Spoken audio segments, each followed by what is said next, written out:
Hello and welcome to the Cooking Log, the show where we explore the weird and wonderful foods that games have us create. I'm Jared, and today we are going to be doing something I never really thought I would ever have to make. Table salt.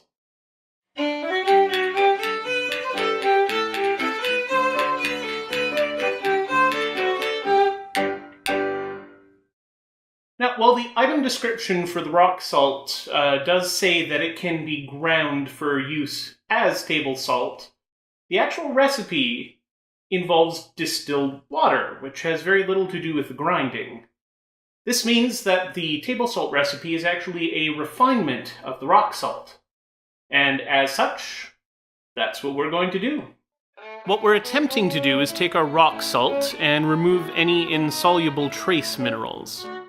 Salinity of seawater is typically around 35 grams of salt to a liter of water, but we can safely go up to about 357 grams at room temperature. Given that as a range, let's just use 250 grams of rock salt with the 1 liter of water. We're also going to need a filter and some filter paper. I need to reduce the size of the salt chunks for easier dissolving. My food processor was inadequate to the task, so it's time for the mortar and pestle.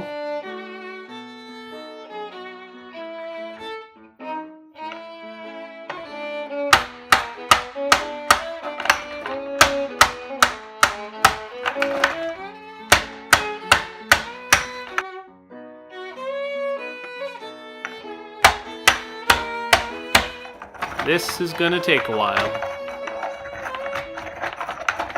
Still really don't like using this. After a lot of repetitive work, we have much smaller shards. They're not as fine as they could be, but I think it'll work. These will dissolve easier in hot water, so time to use the most important appliance in the house, the tea kettle.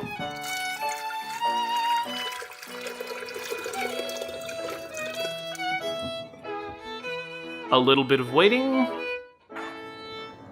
and we have boiling water.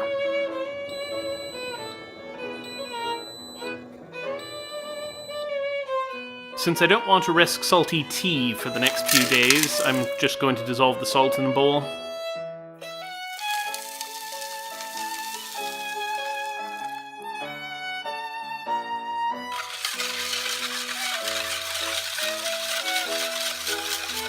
And now it's time to filter things. I'm going to be filtering twice, once in just the coffee filter, which will catch any larger chunks.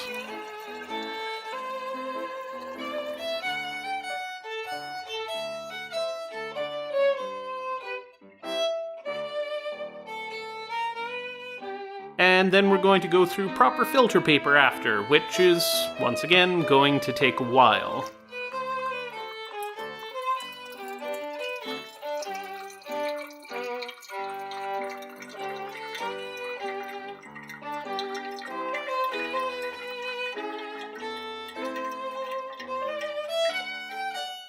And I'm calling this done. It's a darker color than what's in the pot, and we've caught quite a bit of sediment. Now that we have our filtered solution, it's time to evaporate the water and reclaim the salt crystals. Just taking my large saucepan, dropping it on a burner, turning the heat up.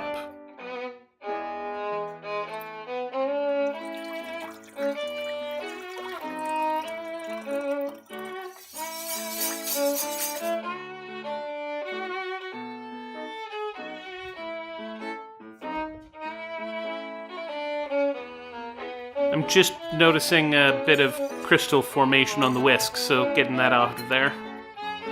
Huh! I can see the salt crystals quite clearly in the water. Still needs more evaporation, though. Just poking at things to see how much water is left. A lot of salt crystals now, but there's still a lot more moisture than I'm hoping for.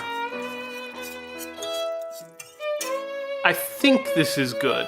I don't need the salt immediately, so I can let it finish drying overnight in a sieve.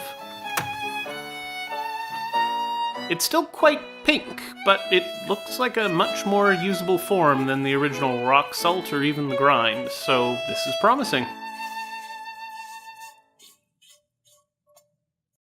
And so, after about an hour on the stove, we have our end product. Table salt. It's a lot easier to just buy the stuff. Does it taste like salt?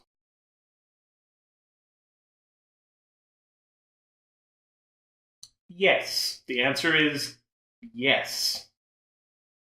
That is all for this week. Thank you for joining me, and have a great one.